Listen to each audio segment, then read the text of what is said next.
आप सभी का बहुत बहुत स्वागत है सभी साथियों का Shaheed Bhagat Singh coaching institute online class में। तो आज हमारी साइंस की जो दूसरी क्लास है, इसमें आर्मी अग्निवीर के जितने भी बच्चे तैयारी करने जा रहे हैं, तैयारी करते हैं और जो परीक्षा देने जा रहे हैं अभी, उनके लिए बहुत महत्वपूर्ण क्लास है। हम बिल्कुल साइंस को बेसिक से लेके चल रहे हैं।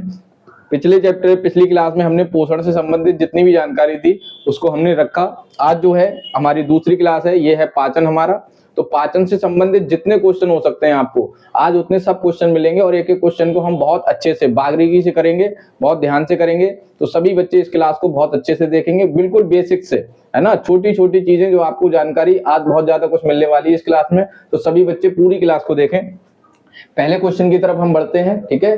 जल्दी से जुड़ जाइएगा और पूरी क्लास को देखेंगे। 50 क्वेश्चंस लगभग आपको देखने को मिलेंगे इसमें। सभी बच्चे इधर ध्यान देंगे। पहला क्वेश्चन जो है, ध्यान से क्लास को देखेंगे कि स्टार्च का पाचन किससे होता है। तो सबसे पहली बात तो ये है कि हम ये देखेंगे कि हमारा स्टार्च होता क्या है। अगर हम बात करें स्टार्च, तो स्टार्च है क्या एक्चुअल में।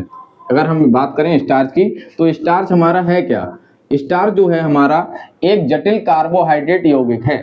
क्या है? एक जटिल कार्बोहाइड्रेट है। क्या है? एक जटिल कार्बोहाइड्रेट क्या है हमारा? स्टार्च है। अब आपका कार्बोहाइड्रेट क्या है? स्टार्च है। जटिल का स्टार्च जो है वो क्या कहलाएगा? आपका कार्बोहाइड्रेट है। उसके बाद में अब इससे पूछ रहा है हमसे कि स्टार्च का पाचन होता क्या है, किससे होता है, कौन सा इसमें पेप्सिन एंजाइम से होता है, एमाइलेज एंजाइम से, या ट्रिप्सिन या फिर लाइपेज एंजाइम से होता है। तो इसके बारे में हम और जान लेते हैं कि जो हमारा स्टार्च है इसका जो पाचन करता है वो कौन सा एंजाइम करता है? एमाइलेज। कौन सा करता है? एमाइलेज। ठीक है। कहां से पाया जाता है, ये निकलता कहां है? तो हमारे मुख के अंदर लार में। ठीक है। मुख के अंदर लार में हमारा जो है वो कौन सा एंजाइम निकलता है? Amylase enzyme. कौन सा? एमाइलेज एंजाइम जो है वो मुख के अंदर लार से निकलता है। ठीक है। दूसरा, हमारे मुख के अंदर जो हमारा स्टार्च है उसका लगभग कितना पाचन हो जाता है? लगभग 30% जो पाचन है हमारा वो स्टार्च का, वो किसके अंदर हो जाता है? मुख के अंदर हो जाता है। जैसे आप खाने को बहुत ज्यादा देर तक चबाएं तो आपको कैसा लगने लगता है? मीठा लगने लगता है। तो आपका जो स्टार्च है उसका जो 30% पाचन है वो कहाँ हो जाता है? मुख के अंदर हो जाता है। ठीक है। और ये आपका जो स्टार्च है वो टूट के किसमें बदलता है? माल्टोज में। किसमें? माल्टोज में। किसमें बदलता है? माल्टोज में। बाकी का जो 30% है वो कहाँ होता है? वो आपका अग्नाशय में होता है। ठीक है। वहां से भी कौन सा? आपका एमाइलेज एंजाइम निकलता है। ठीक है। इसके बाद अगला नेक्स्ट क्वेश्चन की तरफ बढ़ते हैं। अभी बहुत सारी जानकारी इसमें आपको मिलने वाली है। तो इसका स्टार्च का पाचन किससे होता है? तो इसका राइट आंसर जो है आपका वो क्या है? एमाइलेज। क्या है? एमाइलेज इसका राइट आंसर है। अगले क्वेश्चन की तरफ बढ़ते हैं हम अपने। नेक्स्ट क्वेश्चन है हमारा, प्रोटीन का अंतिम उत्पाद क्या है। तो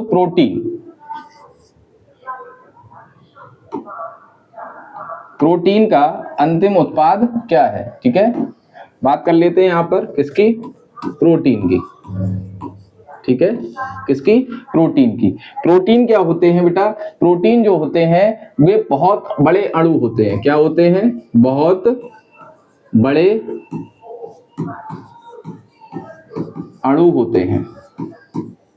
क्या होते हैं? बहुत बड़े अणु होते हैं। तो आपका जो प्रोटीन है आमाशय में कौन? प्रोटीन का पाचन कौन करेगा? प्रोटीन का जो पाचन करेगा वो कौन करेगा? पेप्सिन। कौन करेगा? पेप्सिन और ट्रिप्सिन। कौन करेगा? पेप्सिन और ट्रिप्सिन। दो एंजाइम ये जो है आपके वो क्या होते हैं? इस प्रोटीन को किसमें तोड़ देते हैं भैया? प्रोटीन को किसमें तोड़ देते हैं? अमीनो अम्ल में। किसमें तोड़ देते हैं? अमीनो अम्ल में। किसमें तोड़ देते हैं? अमीनो अम्ल में। ठीक है। अब ये अमीनो अम्ल किसमें आएगा भैया काम? ये शरीर निर्माण में। अमीनो अम्ल किसमें काम आएगा? शरीर निर्माण में। ऐसा नहीं है कि प्रोटीन जो है आपका डायरेक्ट आपका शरीर निर्माण कर देगा, नहीं। प्रोटीन अम्ल बहुत बड़े अणु होते हैं, फिर उसको कौन तोड़ेगा? पेप्सिन। आप कह सकते हैं कि प्रोटीन का पाचन कौन करेगा? पेप्सिन। पेप्सिन उसको किसमें तोड़ देगा? अमीनो अम्ल में। फिर इसका काम क्या होगा? हमारा शरीर निर्माण करेगा। शरीर निर्माण करने के साथ साथ और क्या काम करेगा भैया बताइए? मांसपेशियां बनाएगा। क्या बनाएगा? मांसपेशियां बनाएगा, एंजाइम बनाएगा, हार्मोन्स बनाएगा। कौन? आपका अमीनो अम्ल। तो प्रोटीन का जो अंतिम उत्पाद है वो आपका क्या हो जाएगा, इसका राइट आंसर जो है आपका वो हो जाएगा आपका अमीनो अम्ल। क्या हो जाएगा, अमीनो अम्ल। नेक्स्ट क्वेश्चन की तरफ बढ़ते हैं हम अपने। नेक्स्ट क्वेश्चन हमारा है कि वसा का अंतिम उत्पाद क्या है। जैसे आपने प्रोटीन का देखा, तो अभी आपने देखा कि प्रोटीन का जो अंतिम उत्पाद है वो आपका क्या है, जो प्रोटीन है, प्रोटीन का अंतिम उत्पाद, ठीक है। प्रोटीन का जो अंतिम उत्पाद है वो बेटा क्या है, अमीनो अम्ल। क्या है, अमीनो अम्ल। पिछला क्वेश्चन है जस्ट कि प्रोटीन का अंतिम उत्पाद क्या है, अमीनो अम्ल। अच्छा, ये ग्लूकोज है, ये भी तो किसी का उत्पाद होगा। तो ग्लूकोज जो होता है वो किसका उत्पाद है, कार्बोहाइड्रेट का। किसका, कार्बोहाइड्रेट का, ठीक है। कार्बोहाइड्रेट का अंतिम उत्पाद क्या है आपका, ग्लूकोज, ठीक है। इसके बाद बात करते हैं कि वसा का जो अंतिम उत्पाद है क्या, तो वो है आपका फैटी एसिड व ग्लिसरॉल। क्या है, फैटी एसिड व ग्लिसरॉल। यानी आपका जो राइट आंसर हो जाएगा वो हो जाएगा इस क्वेश्चन का कौन सा, सी। यानी वसा का अंतिम उत्पाद आपका क्या है, फैटी एसिड व ग्लिसरॉल, ठीक है। अगले नेक्स्ट क्वेश्चन की तरफ बढ़ते हैं हम अपने। नेक्स्ट क्वेश्चन है हमारा, कार्बोहाइड्रेट का अंतिम रूप क्या है। कार्बोहाइड्रेट का अंतिम रूप क्या है, चलिए इसके बारे में बात कर लेते हैं थोड़ा सा कि कार्बोहाइड्रेट का अंतिम रूप क्या है। अभी हमने आपको पढ़ाया कि कार्बोहाइड्रेट का अंतिम रूप क्या है या अंतिम उत्पाद क्या होगा कार्बोहाइड्रेट के रूप में। बात कर लेते हैं इसकी। ग्लूकोज या अमीनो अम्ल या वसा या फिर प्रोटीन, आप पढ़ चुके हैं। ये क्या है, प्रोटीन का अंतिम उत्पाद। देखिए ऐसे ही क्वेश्चन आते हैं, ठीक है। प्रोटीन का अंतिम उत्पाद कौन है, अमीनो अम्ल। आप समझ चुके हैं कि प्रोटीन का अंतिम उत्पाद कौन होगा, अमीनो अम्ल। नेक्स्ट क्वेश्चन है हमारा, इसके बाद हम अभी पढ़ चुके हैं कि वसा का अंतिम उत्पाद क्या होगा। वसा का जो अंतिम उत्पाद है वो आपका होगा फैटी एसिड, ठीक है, फैटी एसिड व ग्लिसरॉल। तो आपका जो कार्बोहाइड्रेट है, कार्बोहाइड्रेट का मैंने अभी आपको बताया कि जो अंतिम उत्पाद होगा वो क्या होगा आपका बेटा, ग्लूकोज। क्या होगा, ग्लूकोज। यानी आपका जो कार्बोहाइड्रेट है उसका जो अंतिम उत्पाद है वो किसके रूप में होगा, ग्लूकोज के रूप में। ऐसा नहीं, सबसे पहले आपको पता है, इसका चयन बना लेते हैं थोड़ा। कार्बोहाइड्रेट है, कार्बोहाइड्रेट, कार्बोहाइड्रेट किस में बदलेगा भैया, कार्बोहाइड्रेट या स्टार्च कह सकते हैं इसको, है ना। जटिल कार्बोहाइड्रेट, कार्बोहाइड्रेट जो है, जटिल कार्बोहाइड्रेट आपका क्या कहलाता है, स्टार्च कहलाता है। इसके आगे कर देते हैं, जटिल कार्बोहाइड्रेट,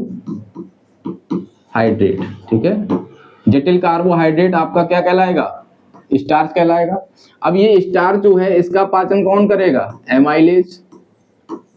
समझ में आ रही होंगी बातें, एमाइलेज। एमाइलेज जो है स्टार्च को किसके रूप में तोड़ देगा, एमाइलेज स्टार्च को तोड़ देगा किसमें, माल्टोज में। और माल्टोज के बाद वो किस में बदल जाएगा, ग्लूकोज में। यानी अंतिम उत्पाद के रूप में आप क्या प्राप्त करेंगे, ग्लूकोज। आप रोटी खा लीजिए, कुछ भी खा लीजिए, अंतिम रूप में उसका क्या मिलेगा हमको, कार्बोहाइड्रेट जो अंतिम रूप होगा वो क्या मिलेगा, ग्लूकोज। और ग्लूकोज से ही हमको क्या मिलती है, एनर्जी मिलती है। अगले क्वेश्चन की तरफ बढ़ते हैं, ठीक है। अच्छा, इसके बाद ये भी है कि ये कहाँ हो जाता है, ये हमको लास्ट में क्या देगा, ग्लूकोज हमको क्या देता है, ऊर्जा। आपने देखा होगा जो बच्चे दौड़ लगाते हैं, आप चाहे चीनी खा लो, रोटी खा लो, कुछ भी खा लो, अंतिम रूप में आपको क्या प्राप्त होगा, ग्लूकोज। और ग्लूकोज ही हमको क्या देगा, एनर्जी देगा, ठीक है। अच्छा, किसके रूप में इकट्ठा हो जाता है हमारे शरीर में जो ग्लूकोज है, इसके बारे में और भी जानकारी लेते हैं।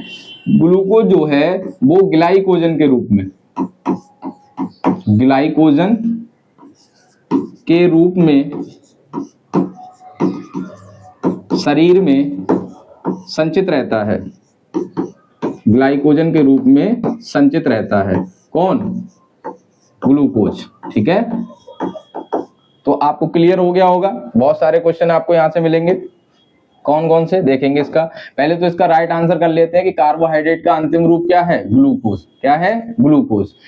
ग्लूकोज, ग्लूकोज किस कार्बोहाइड्रेट क्या होता है? स्टार्च, स्टार्च एमाइलेज से पाचन करता है, एमाइलेज उसको किस में बदल देगा? माल्टोज, माल्टोज से वो किस में बदलेगा? ग्लूकोज में। ग्लूकोज किसके रूप में इकट्ठा हो जाएगा हमारे शरीर में? ग्लाइकोजन में, और इससे हमें क्या मिलेगी? एनर्जी मिलेगी। अमीनो अम्ल का अंतिम उत्पाद प्रोटीन, और वसा का अंतिम उत्पाद फैटी एसिड या फिर ग्लिसरॉल। अब नेक्स्ट क्वेश्चन की तरफ बढ़ते हैं अपने। नेक्स्ट क्वेश्चन जो है हमारा बेटा 5 नंबर क्वेश्चन जो है, छोटी आंत में पाचन रस कितने प्रकार के होते हैं? तो छोटी आंत में पाचन रस कितने प्रकार के होते हैं, इसका आंसर करते हैं। छोटी आंत, छोटी आंत, ठीक है। छोटी आंत में पाचन रस कितने प्रकार के होते हैं? तो छोटी आंत में जो पाचन रस होते हैं बेटा, वो होते हैं 3 प्रकार के। कितने प्रकार के? 3 प्रकार के। कौन कौन से? सबसे पहला जो होता है हमारा, वो होता है हमारा पित्तरस। कौन सा? पित्तरस, ठीक है। दूसरा जो हमारा नेक्स्ट होता है बेटा, वो हमारा होता है अग्नाशय रस। कौन सा? अग्नाशय रस, ठीक है, ये दूसरा हो गया। तीसरा जो हमारा होता है वो होता है मेरा बेटा, वो होता है हमारा आंतरस। कौन सा? आंतरस कह देते हैं। ये छोटी आंत खुद बनाती है। पित्तरस हमको कहां से प्राप्त होगा? पित्तरस का निर्माण कौन करता है? तो पित्तरस का जो निर्माण है वो कौन करेगा? यकृत। कौन करेगा? यकृत। तो पित्तरस का निर्माण कौन करेगा? यकृत।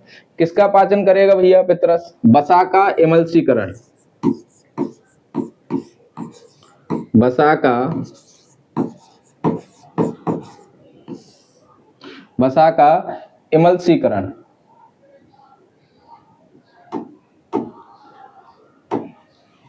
वसा का एमल्सीकरण, ठीक है। एमल्सीकरण क्या होता है भैया? वसा को छोटे छोटे रूप में तोड़ देना, ठीक है। वसा, एमल्सीकरण क्या होता है? वसा का को छोटे छोटे टुकड़ों में तोड़ना क्या कहलाता है? एमल्सीकरण कहलाता है, ठीक है। इसके बाद नेक्स्ट जानकारी हम लेंगे इसमें कि हमारा अग्नाशय रस कहां से निकलता है। तो आप सबको पता है अग्नाशय रस कहां से आएगा? अग्नाशय से, ठीक है। कहां से आएगा? अग्नाशय से हमारा क्या आएगा? अग्नाशय रस आएगा। इसके बाद अगला है आंतरस। तो ये कहां से आता है? छोटी आंत से। कहां से? छोटी आंत इसका निर्माण खुद करती है। तो आपको क्लियर हो गया होगा कि छोटी आंत में पाचन रस कितने प्रकार के होते हैं।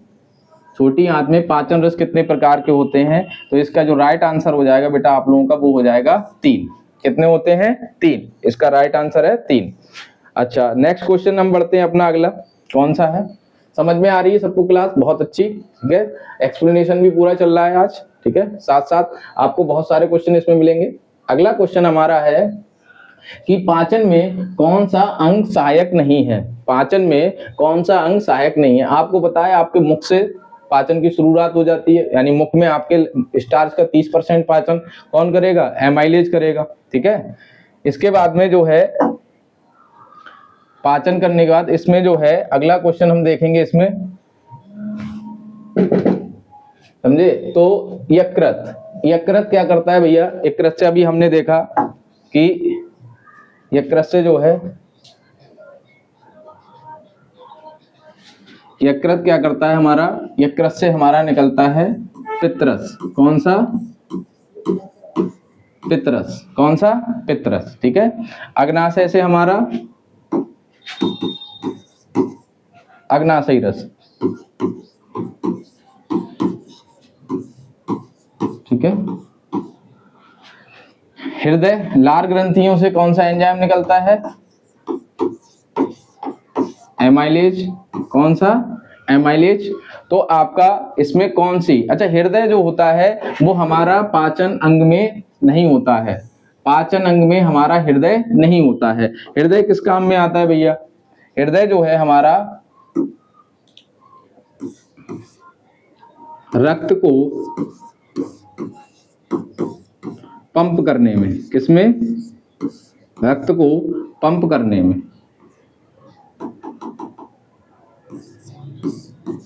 यानी खून का पंप करने में, ठीक है। तो इसमें जो हमारा जो सहायक अंग नहीं है, पहले ये जरूर देखना है कि यहाँ पर ये लिखा हुआ है नहीं है, ठीक है। तो नहीं वाले क्वेश्चन को बहुत गौर से करना है, ध्यान से करना है। तो इसका जो राइट आंसर आप लोगों का हो जाएगा कि हमारा कौन सा इसमें जो है पाचन अंग सहायक नहीं है, वो है हमारा हृदय, है ना। ये जरूर याद रखेंगे, ऐसा नहीं है कि क्वेश्चन को करके आगे बढ़ गए। यकृत से पितरस, अग्ना से अग्राशय, लार से एमाइलेज, ठीक है। ट्रिप्सिन भी निकलता है, टाइलिन भी निकलता है। कुछ बच्चे कह रहे होंगे नहीं बताया सर ने, पर आगे देखेंगे। अगला है मल त्याग। मल त्याग की क्रिया को क्या कहते हैं, बताएंगे। मल त्याग की क्रिया को क्या कहेंगे? मल त्याग क्या होता है, बताइए। पाचन, अवशोषण, उत्सर्जन, परिसंचरण। इसका सीधे सीधे आंसर अगर हम देखें, ठीक है, तो क्या हो जाएगा कि उत्सर्जन। क्या हो जाएगा? उत्सर्जन। ऐसा भोजन जो पचा हुआ नहीं होता है, बिना पचा भोजन, ठीक है, जिस भोजन का पाचन नहीं हो पाता है, वो मल के रूप में बाहर निकल जाता है, मल के रूप में बाहर निकलता है, ठीक है। और यह क्रिया हमारी क्या कहलाती है? उत्सर्जन कहलाती है। ये एनसीईआरटी 7 to 10 की क्लास में दिया गया है, ठीक है। वैसे इसका जो वैसे आंसर है कि इसे उत्सर्जन ही माना गया है, एनसीईआरटी 7 से 10 तक। वैसे तो आपका जो है कह सकते हैं सर पानी का शरीर से बाहर निकलना या पेशाब निकलना, है ना, पेशाब के रूप में, पेशाब के रूप में पानी का बाहर निकलना,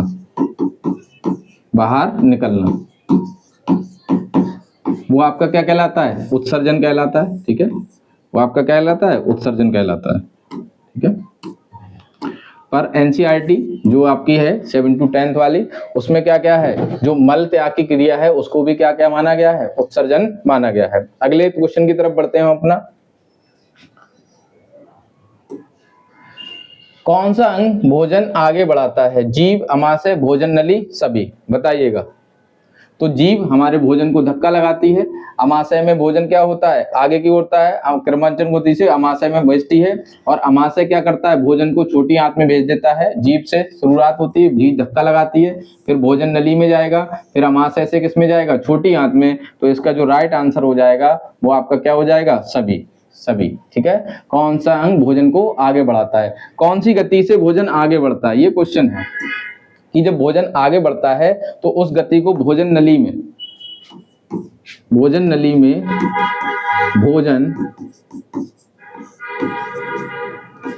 किर्माकुंचन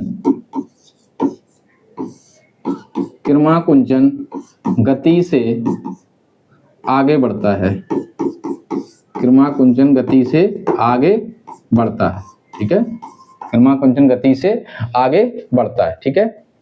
इसके बाद अगला नेक्स्ट क्वेश्चन हम लोगों का जो है वो है पाचन तंत्र का अंतिम भाग कौन सा होता है? तो पाचन तंत्र का अंतिम भाग बड़ी आंत, मलाशय, गुदा या फिर छोटी आंत। तो इसका जो आंसर हो जाएगा, सबसे पहले मैं पूरा पाचन तंत्र आपको एक बार लिख के देता हूं, है ना, थोड़ा सा। सबसे पहला है मुख।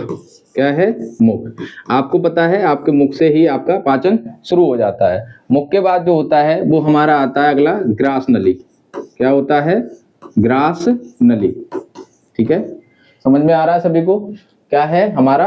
ग्रास नली। उसके बाद जो नेक्स्ट है हमारा बेटा, उसके बाद हमारा भोजन कहाँ जाता है? अमाशय। अभी हमने पिछली उसमें देखा, अमाशय।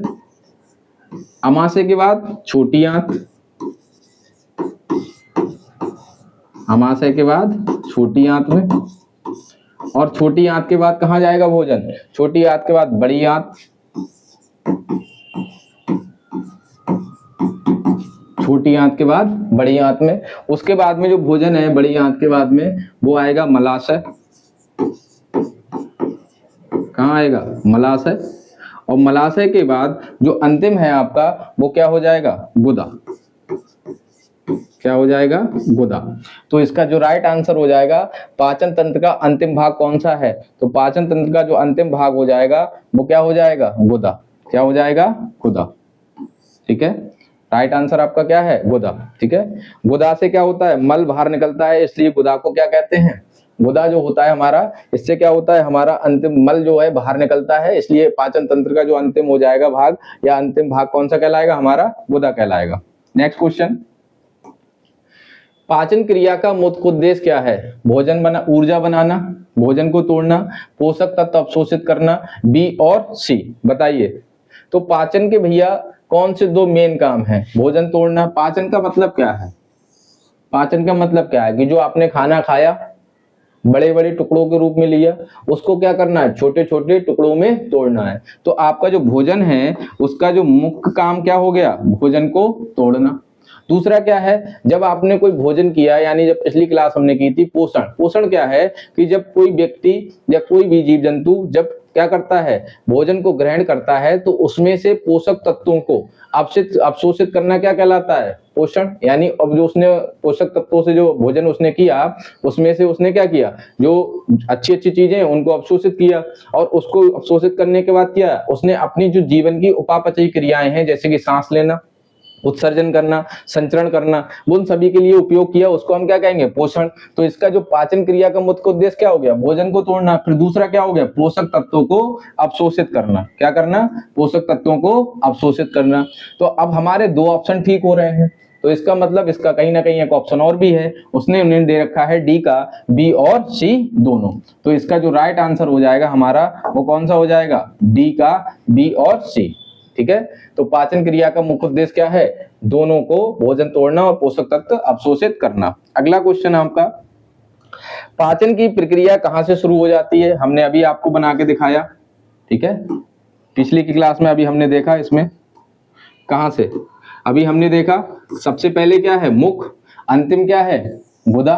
तो हमारा इसका जो राइट आंसर क्या हो जाएगा कि पाचन की क्रिया, पाचन की क्रिया कहां से शुरू होती है, तो पाचन की क्रिया कहां से शुरू होती है भैया, मुख से। कहां से, मुख से। कहां से शुरू हो जाती है, मुख से। और आपके मुख के अंदर जो लार होती है, लार में कौन सा एंजाइम, एमाइलेज, लिखते चलते हैं साथ में, है ना, लार, और लार में कौन सा एंजाइम,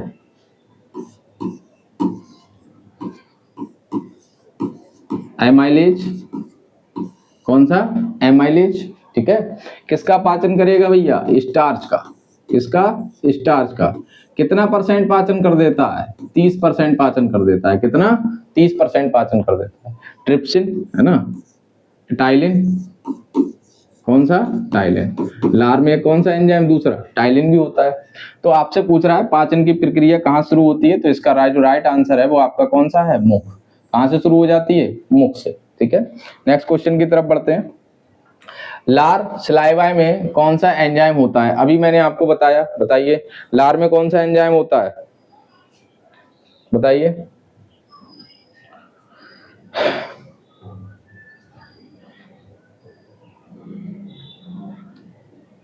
बताओ, लार में कौन सा एंजाइम होता है, बताइए। मैं करा चुका हूं आपको ये क्वेश्चन, एमाइलेज, है ना, कौन सा, एमाइलेज, अभी बताते आ रहे हैं आपको काफी देर से, कौन सा, एमाइलेज। किसका पाचन करेगा भैया, एमाइलेज किसका पाचन करेगा, स्टार्च का, किसका, स्टार्च का। पेप्सिन किसका पाचन करेगा, प्रोटीन का। ट्रिप्सिन भी किसका पाचन करेगा, प्रोटीन का। लाइपेज किसका पाचन करेगा, वसा का। वसा को छोटे छोटे टुकड़ों में तोड़ने की क्रिया क्या कहलाती है, एमल्सीकरण। नेक्स्ट क्वेश्चन की तरफ बढ़ते हैं हम, तो हमारा इसका जो राइट आंसर हो गया वो क्या हो गया, एमाइलेज। नेक्स्ट क्वेश्चन हमारा, भोजन नली को क्या कहते हैं, बढ़िया क्वेश्चन है कि भैया भोजन नली को क्या कहते हैं, बताइए। भोजन नली को क्या कहते हैं, इसोफेगस, ट्रेकिया, इसोफेगस, लैरिंगिस या फिर फेफड़ा। तो एक एक करके इसके बारे में एक्सप्लेनेशन देते हैं आपको। ठीक है, इसमें सबसे पहले है ट्रेकिया। तो ट्रेकिया क्या होती है बताइए, और इसोफेगस और लैरिंगिस और फेफड़ा। आपको बताया फेफड़े तो सभी जानते हैं। ठीक है, तो इसके बारे में हम बात कर लेते हैं आगे।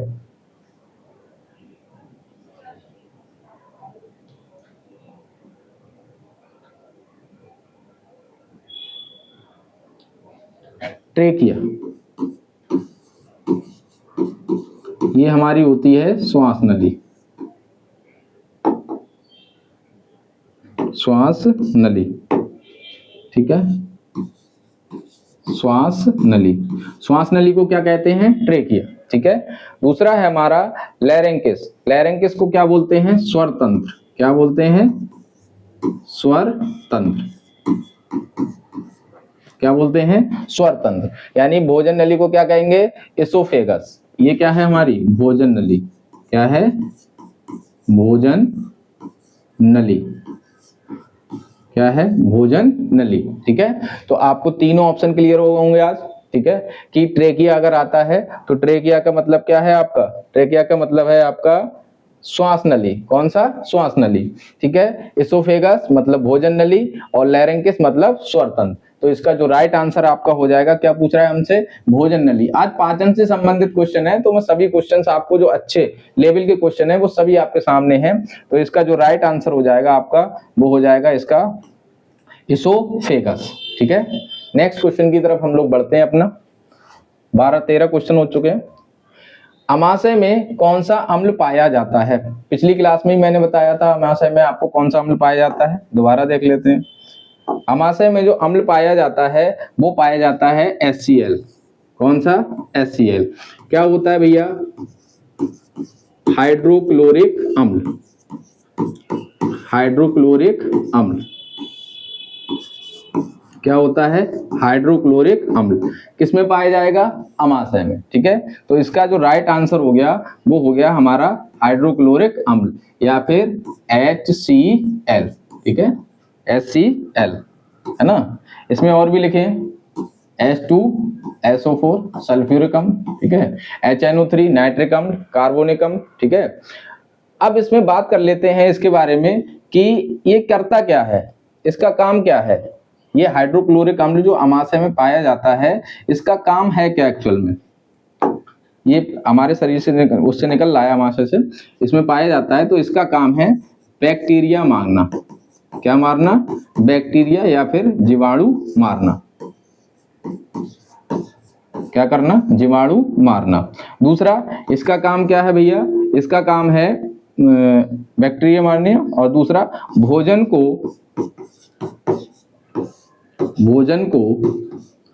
अम्लीय बनाना। भोजन को अम्लीय बनाना, ठीक है, भोजन को अम्लीय बनाना, ठीक है, भोजन को अम्लीय बनाना। और इसका क्या काम है एक्स्ट्रा? तो ये पेप्सिन को एक्टिव करता है। क्या करता है? पेप्सिन को एक्टिव। पेप्सिन को एक्टिव करने का काम किसका है? HCl का है। किसका है? HCl। HCl माने कि आपका हाइड्रोक्लोरिक अम्ल, ठीक है। तो अमाशय में कौन सा अम्ल पाया जाता है? हाइड्रोक्लोरिक अम्ल। अब नेक्स्ट क्वेश्चन की तरफ बढ़ते हैं हम लोग अपना। पेप्सिन किसे पाचन करता है? अभी बताते आ रहे हैं आपको बहुत बार, ठीक है।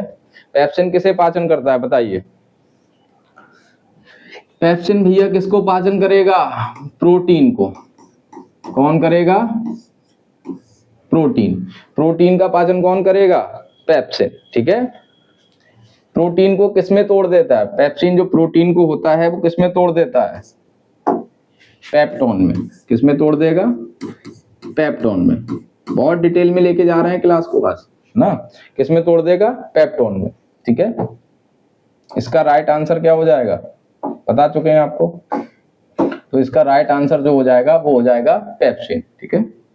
नेक्स्ट क्वेश्चन, छोटी आंत की लंबाई लगभग कितनी होती है? तो छोटी आंत की लंबाई जो बेटा अप्रोक्सीमेट होती है लगभग 6 मीटर। कितनी? 6 मीटर, ठीक है। छोटी आंत की लंबाई जो होती है वो लगभग कितनी होती है? 6 मीटर। कितनी होती है? 6 मीटर। अच्छा, इसके अलावा बड़ी आंत की लंबाई कितनी होती है? यहाँ भी देख लेते हैं।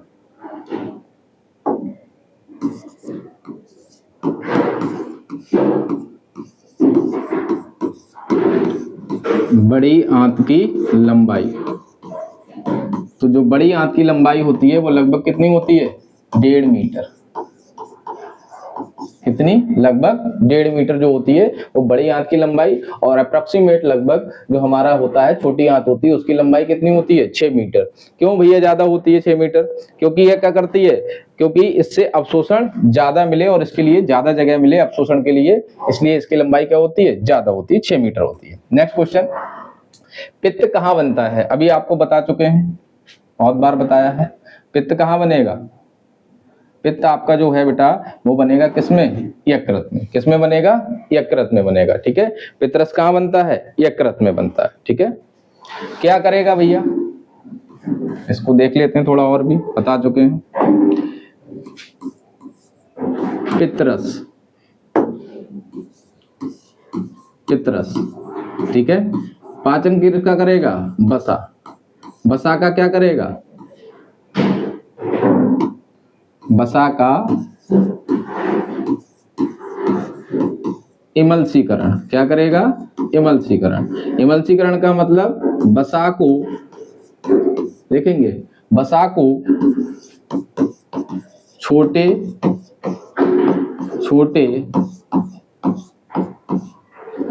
अणुओं में या टुकड़ों में, ठीक है, छोटे छोटे टुकड़ों में तोड़ना, छोटे छोटे टुकड़ों में तोड़ना, क्या कहलाता है आपका, इमल्सीकरण कहलाता है। क्या कहलाता है, इमल्सीकरण कहलाता है, ठीक है। नेक्स्ट क्वेश्चन की तरफ बढ़ेंगे हम अपना अगला। पित्तरस का संग्रह कहाँ होता है? भैया पित्तरस बनता तो यकृत में है, क्या संग्रह भी यकृत में होगा? नहीं, ठीक है। हमारा जो पित्तरस है वो बनता कहाँ है? पित्तरस जो बनता है उसका निर्माण, जो पित्तरस है, पित्तरस का निर्माण, निर्माण कहाँ होगा? यकृत में। कहाँ होगा? यकृत में। संचय कहाँ होगा? संचय कहाँ होगा? यानी इकट्ठा होके कहाँ रहेगा भैया? संग्रह या संचय एक ही बात है। तो संचय होके कहाँ रहेगा? ये रहता है भैया पित्ताशय में। कहाँ रहता है? पित्ताशय में, ठीक है।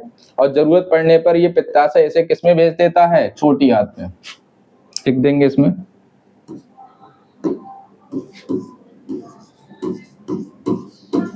जरूरत पड़ने पर यह छोटी आंत में, छोटी आंत में पित्तरस को भेज देता है, छोटी आंत में पित्तरस को भेज देता है, ठीक है। हमने अभी पढ़ा था कि छोटी आंत में कितने रस पाए जाते हैं, तो 3 रस पाए जाते हैं, उसमें से एक क्या था हमारा? पित्तरस था। अगला, अग्नाशय कौन सा रस बनाता है? ठीक है, अग्नाशय हमारा कौन सा रस बनाता है? तो अग्नाशय जो है हमारा वो बनाता है पैनक्रियाटिक रस या फिर अग्नाशयी रस। क्या कहते हैं?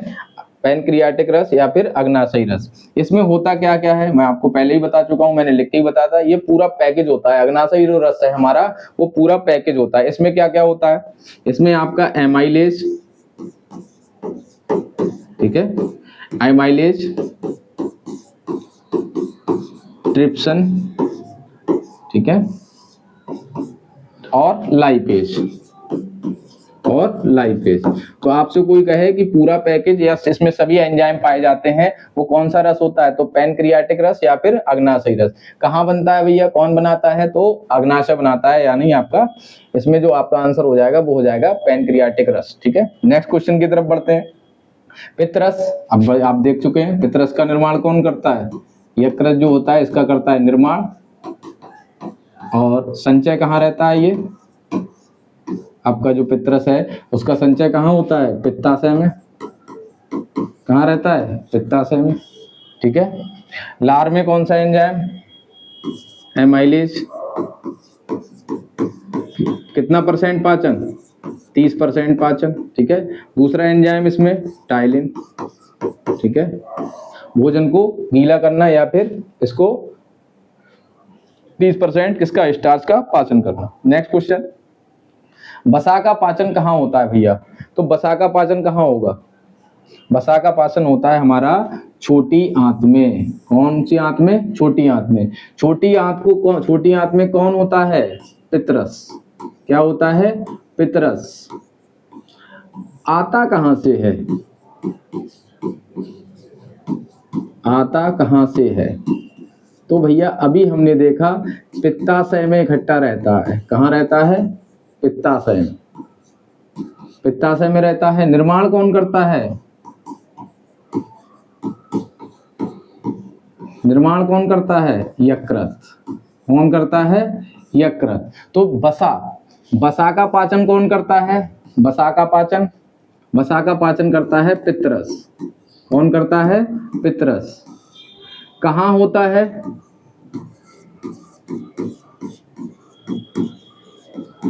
कहाँ होता है? छोटी आंत में। कहाँ होता है? छोटी आंत में। भेजता कौन है छोटी आंत में पितरस को? कौन? पित्ताशय। कब? जरूरत पड़ने पर। जरूरत पड़ने पर कौन भेजेगा? पित्ताशय क्या करेगा? पितरस को भेज देगा। निर्माण कौन करेगा? यकृत करेगा। तो इसका जो राइट आंसर आपका हो जाएगा बेटा, वो आपका हो जाएगा छोटी आंत। कौन सा हो जाएगा? छोटी आंत। नेक्स्ट क्वेश्चन की तरफ बढ़ते हैं। नेक्स्ट क्वेश्चन है हमारा, ट्रिप्सिन एंजाइम कहाँ कार्य करता है? तो भैया ट्रिप्सिन एंजाइम कहाँ कार्य करता है? तो पहले तो सबसे पहले जानेंगे कि ट्रिप्सिन एंजाइम के बारे में।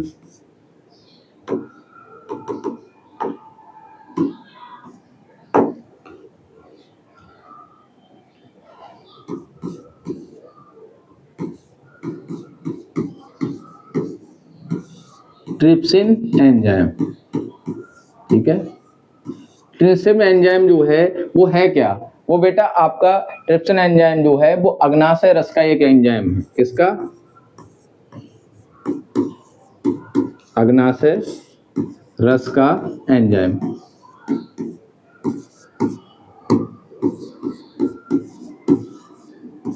अग्नाशय रस का एंजाइम है कौन? ट्रिप्सिन। अग्नाशय रस में मैंने आपको बताया ये पूरा पैकेज है, ट्रिप्सिन, पेप्सिन और लाइपेज, इसमें तीनों रहते हैं। तो ये क्या करता है? ये किसको करेगा? ये कहाँ पाचन करता है? तो ये बेटा करता है छोटी आंत में। क्या करता है? छोटी आंत में। ट्रिप्सिन पाचन किसका करता है?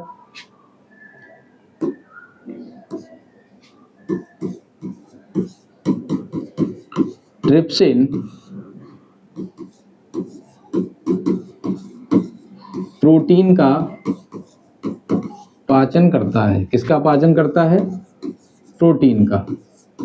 किसका पाचन करता है? प्रोटीन का। प्रोटीन को बदलता किसमें है? प्रोटीन को पेप्टोड में बदलता है, ठीक है। किसमें बदलता है? पेप्टोड में बदलता है। किसमें बदल देता है? पेप्टाइड में।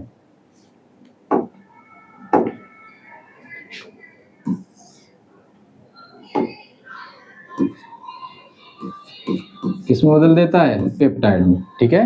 किसमें बदल देता है? पेप्टीन में, पेप्टाइड में, सॉरी। कि ट्रिप्सिन जो होता है किसका पाचन करता है? प्रोटीन का। प्रोटीन का पाचन और कौन सा एंजाइम करता है भैया? हम पहले ही पढ़ चुके हैं, पेप्सिन। कौन करता है? पेप्सिन। पेप्सिन जो एंजाइम है वो भी किसका पाचन करता है? प्रोटीन का पाचन करता है और ट्रिप्सिन, ठीक है। और प्रोटीन को किसमें बदल देता है? पेप्टाइड में। कौन बदल देता है? ट्रिप्सिन आपका जो है वो प्रोटीन को पेप्टाइड में बदल देता है, ठीक है, और अमीनो अम्ल में तोड़ता है, ठीक है।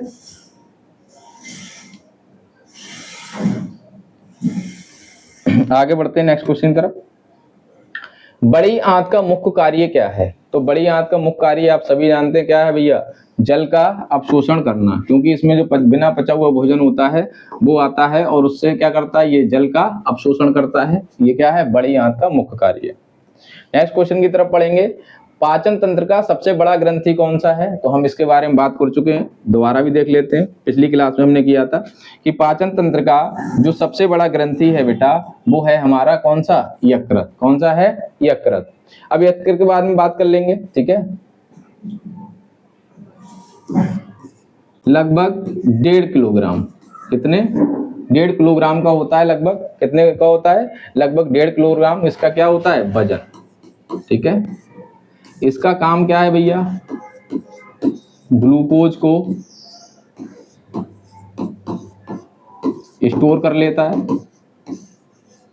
ठीक है।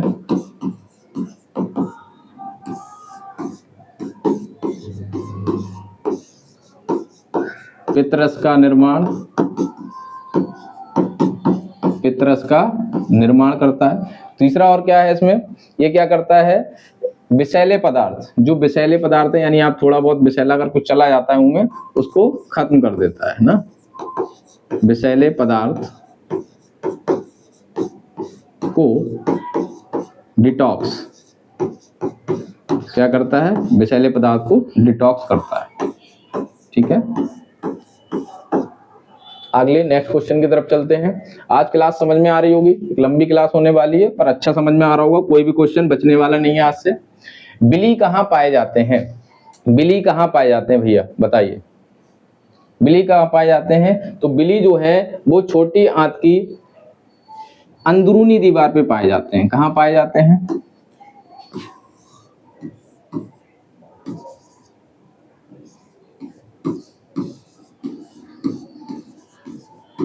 छोटी आंत की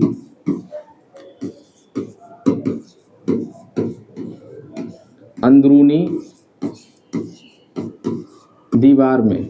ठीक है, छोटी दीवार आंत की जो अंदरूनी दीवार होती है उसमें उंगली नुमा जो उभार होता है, कौन सा? उंगली नुमा जो उभार होता है वो आपका क्या कहलाता है? बिली कहलाता है। तो आपको पता चला गया होगा कि बिली क्या करते हैं, बिली जो होते हैं वो कहाँ होते हैं? छोटी आंत में होते हैं। इनका कार्य क्या है? ये भोजन के अवशोषण, एक सेकंड,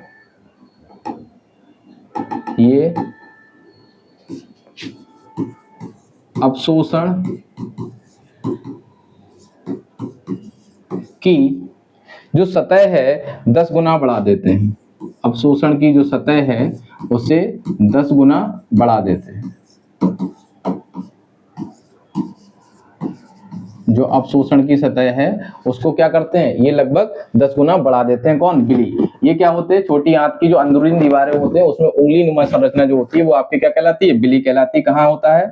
छोटी आंत में। राइट आंसर इसका जो है वो है आपका छोटी आंत। नेक्स्ट क्वेश्चन की तरफ बढ़ते हैं। कार्बोहाइड्रेट का पाचन कहाँ से शुरू होता है? पहले ही बता चुके हैं आपको। कार्बोहाइड्रेट का पाचन आपका कहाँ से होता है? मुख से। कहाँ से होता है?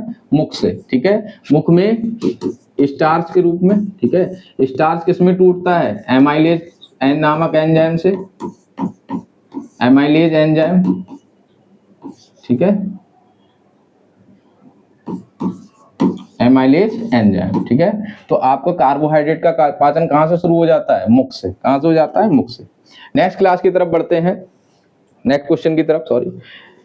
पाचन के बाद भोजन किस रूप में अवशोषित होता है? ठोस के रूप में, तरल के रूप में, अणु के रूप में, गैस के रूप में। तो भोजन के बाद जो पाचन होता है, आपको पता है भोजन आप ग्रहण करते हैं तो वो किस में टूटेगा भैया? अणु में टूटेगा। तो इसका राइट आंसर क्या हो जाएगा? अणु के। ऐसा तो है नहीं भोजन गैस बन गया।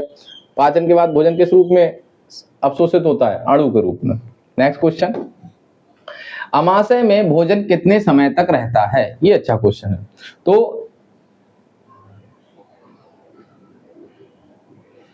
इसके बारे में जानेंगे।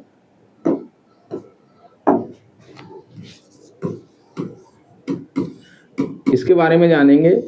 अमाशय में भोजन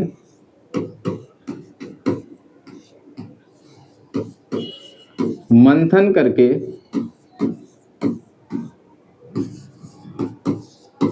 कायम बनाता है। क्या बनाता है?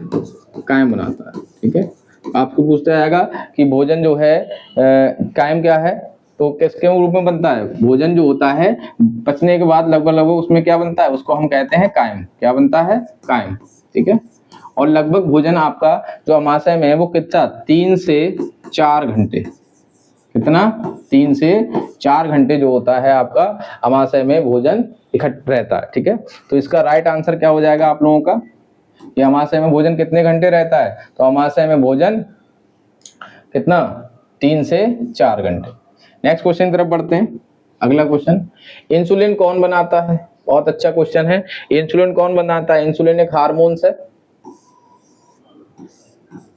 इंसुलिन हार्मोन्स, हार्मोन से भी क्वेश्चन है आपके।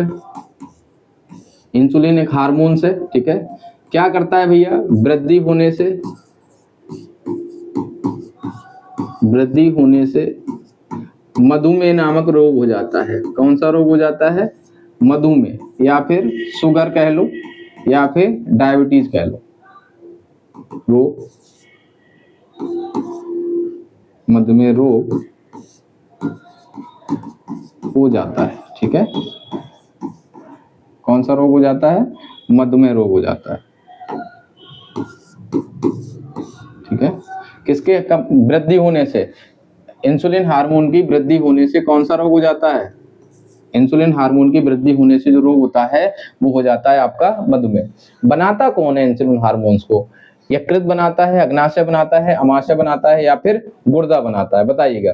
तो इसका जो निर्माण है वो कौन करता है? अग्नाशय। कौन करता है? अग्नाशय। यानी बी आपका आंसर जो होता है वो सही हो जाएगा। अगला है, नेक्स्ट क्वेश्चन देखते हैं क्या है हमारा। पाचन की क्रिया को नियंत्रित कौन करता है? हार्मोन्स करते हैं, तंत्रिका तंत्र करते हैं, दोनों करते हैं, इनमें से कोई नहीं। तो पाचन की क्रिया को भैया हार्मोन्स भी कंट्रोल करेंगे और आपका जो है वो आपका तंत्रिका तंत्र भी क्या करेगा? कंट्रोल करेगा। यानी आपके दोनों ये हार्मोन्स को, पाचन की क्रिया को क्या करेंगे? कंट्रोल करेंगे। तो इसका जो राइट आंसर हो जाएगा वो हो जाएगा आपका सी। ठीक है, अगला क्वेश्चन देते हैं। मल का निर्माण कहाँ होता है? छोटी आंत, बड़ी आंत, अमाशय या मुख? मुख से तो भोजन का पाचन शुरू होता है, अमाशय से रस निकलते हैं। ठीक है, इसके बाद बड़ी आंत। हमारा जो मल का निर्माण होता है वो बिना पचा हुआ भोजन कहाँ रहता है? हमारा बड़ी आंत में। और बड़ी आंत से जल का अवशोषण हो जाता है, तो मल का निर्माण कहाँ हो जाएगा? बड़ी आंत में। नेक्स्ट क्वेश्चन, कौन सा विटामिन बड़ी आंत में बनता है? इंपोर्टेंट क्वेश्चन है। ठीक है, बड़ी आंत में, बड़ी आंत में, ठीक है, बड़ी आंत में विटामिन के व बी। ठीक है, विटामिन के व बी। बी जो है आपका वो कुछ मात्रा में बनता है। ठीक है, बी, के व बी, और बी जो है कुछ मात्रा में, कुछ मात्रा में बनता है। ठीक है, कौन कौन से बनते हैं? तो विटामिन के और बी। बी बनता है पर कुछ थोड़ी मात्रा में बनता है। ठीक है, विटामिन के क्या है? विटामिन के जो होता है वो क्या कर किसके काम में आते हैं? खून का थक्का जमाने काम में, खून का थक्का जमाने। ठीक है, विटामिन के किस प्रकार का हार्मोन है? जल में घुलनशील या वसा में घुलनशील? तो वसा में घुलनशील विटामिन कौन सा है? विटामिन के। ठीक है, ठीक है, वसा में घुलनशील विटामिन कौन सा है? के। इसके बाद इसका जो राइट आंसर हो जाएगा कि विटामिन जो है कौन सा विटामिन बड़ी आंत में बनता है? तो विटामिन के। विटामिन के इसका राइट आंसर है कि बड़ी आंत में कौन सा विटामिन बनेगा? विटामिन के। अगले क्वेश्चन की तरफ बढ़ते हैं। नेक्स्ट क्वेश्चन है हमारा, गैस्ट्रिक रस में कौन सा एंजाइम होता है? गैस्ट्रिक रस जो है आपका वो कौन सा एंजाइम होता है? तो गैस्ट्रिक रस आपको पता होना चाहिए वो कहां से निकलता है, पहली बात तो ये है। ठीक है, इसके बारे में बात कर लेते हैं। तो आपका जो गैस्ट्रिक रस है वो कहां से निकलता है? वो भैया आपका निकलता है अमाशय से। कहां से निकलता है? अमाशय से। कहां से निकलता है? अमाशय से।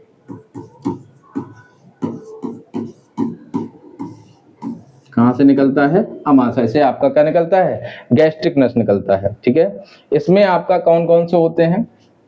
होता कौन को पूछ रहा है, इसमें कौन कौन से एंजाइम होते हैं? तो गैस्ट्रिक रस में बेटा आपके पेप्सिन, ठीक है, प्लस HCl और प्लस म्यूकस, ये तीनों इसके अंदर होते हैं। तो हमारा ऑप्शन के हिसाब से गैस्ट्रिक रस में कौन सा एंजाइम होता है? तो इसका जो राइट आंसर हो जाएगा वो हमारा हो जाएगा बी। कौन सा हो जाएगा? बी।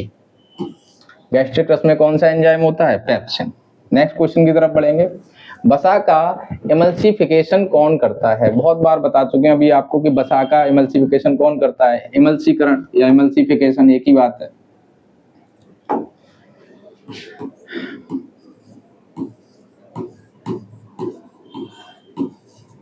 इमल्सीकरण, वसा इंग्लिश में क्या बोलते हैं? फैट को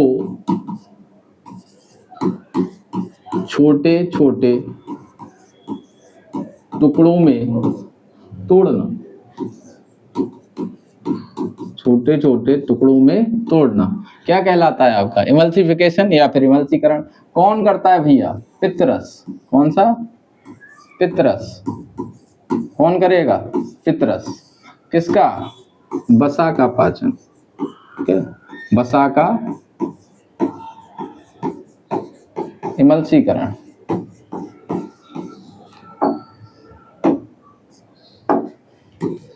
निर्माण,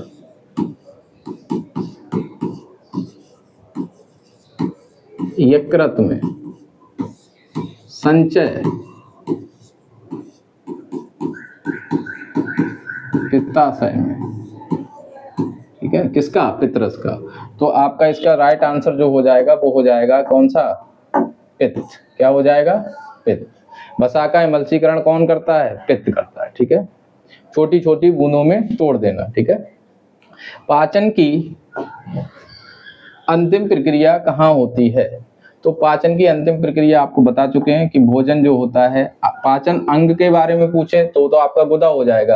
अंतिम प्रक्रिया कहाँ होती है? जब पूरा भोजन पच जाता है उसके बाद में उससे क्या जल अवशोषित होने को रह जाता है, वो कौन करता है? हमारा जो करता है वो होती है, प्रक्रिया की बात कर रहा है, जल अवशोषित। तो प्रक्रिया कहाँ होती है? छोटी आंत में। कहाँ होती है? छोटी आंत में। ठीक है, बड़ी आंत में सिर्फ क्या होता है?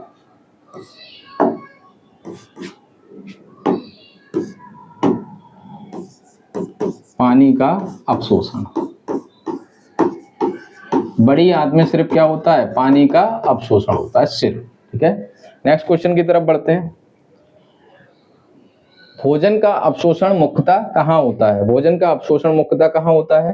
तो भोजन का अवशोषण जो होता है आपका बेटा वो होता है आपका छोटी आंत में मुख्यतः। छोटी आंत में लगभग 90% और बाकी बड़ी आंत में कितना? 10%। ठीक है, तो मुख्यता की बात कर रहा है तो मुख्यता में जो आपका आंसर हो जाएगा वो हो जाएगा बी। ठीक है, कौन सा? बी हो जाएगा। ठीक है, अगला क्वेश्चन, पाचन तंत्र का पहला भाग कौन सा होता है? अभी आपको बता चुके हैं पाचन तंत्र का पहला भाग कौन सा होगा? मुख होगा। ठीक है, आगे की तरफ बढ़ते हैं। भोजन को चबाने का कार्य कौन करता है? दांत। कौन करता है? दांत करता है। अब इसके बारे में बात कर लेते हैं कि भोजन को पचाने का काम कौन करता है? दांत करता है। ठीक है, तो अलग अलग दांत होते हैं ना, रदनक, कृंतक, 4 तरीके के होते हैं, चवर्णक और अग्रचवर्णक। ठीक है, मोलर, प्रीमोलर, इंसीजर और कैनाइन। ठीक है, तो भोजन को चबाने का कार्य कौन करता है? दांत। नेक्स्ट क्वेश्चन, जीभ का कार्य क्या करना है? चबाना, निगलना, स्वाद लेना या फिर बी और सी दोनों? निगलना या फिर स्वाद लेना। तो इसका राइट आंसर जो हो जाएगा, हमारी जीभ जो होती है स्वाद भी लेती है निगलती भी है, यानी आपका डी। नेक्स्ट क्वेश्चन है, ग्रसनी का क्या कार्य है? पाचन, भोजन निगलना, अवशोषण करना और श्राव। ग्रसनी में आपका किसी प्रकार का कोई पाचन नहीं होता। ग्रसनी का काम क्या है? भोजन को निगलना। भोजन को निगलना किसका काम है? ग्रसनी का। ग्रसनी में किसी प्रकार का कोई पाचन नहीं होता। नेक्स्ट क्वेश्चन देखते हैं, HCl कहाँ बनता है? अभी आपको बताया था थोड़ी देर पहले, HCl कहाँ बनता है? अमाशय में। कहाँ बनता है? अमाशय में। ठीक है, यकृत में कौन बनेगा? पितरस। ठीक है, छोटी आंत में आंतरस। ठीक है, अग्नाशय में अग्नाशयी रस।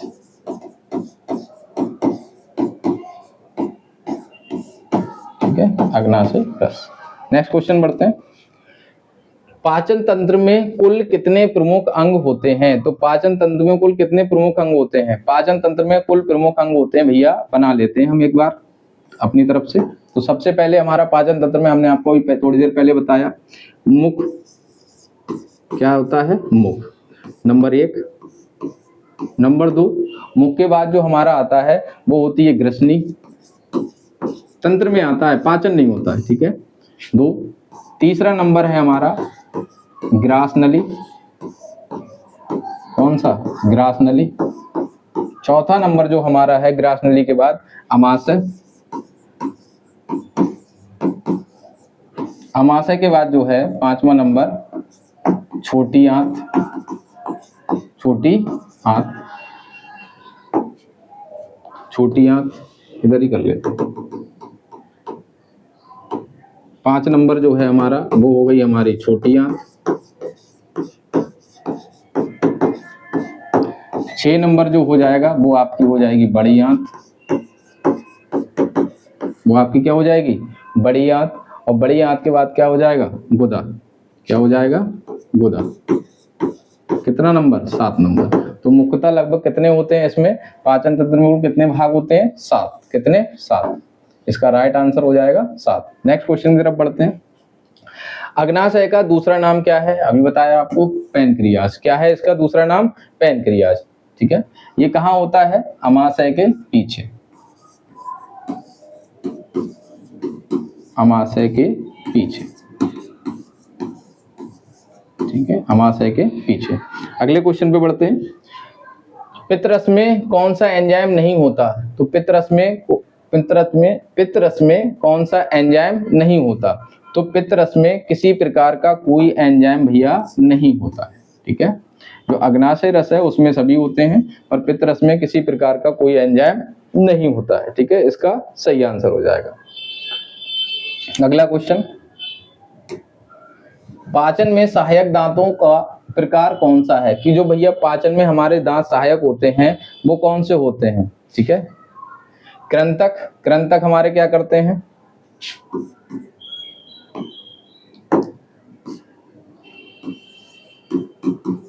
भोजन को काटना। ठीक है, भोजन को काटने का काम कौन करेगा कृंतक। ठीक है, दाढ़ क्या करेगी आपकी पीसती है, क्या करती है पीसने का, भोजन को पीसने का काम क्या करेगी दाढ़ करेगी। ठीक है, रदनक क्या करते हैं भोजन को, जब कोई ऐसा भोजन ठीक है जो हमारा बहुत ज्यादा हैवी है तो उसको क्या करेंगे फाड़ने का काम करेंगे, फाड़ने का। ठीक है, फाड़ते हैं, ऐसे करते हैं फाड़ते हैं। ठीक है,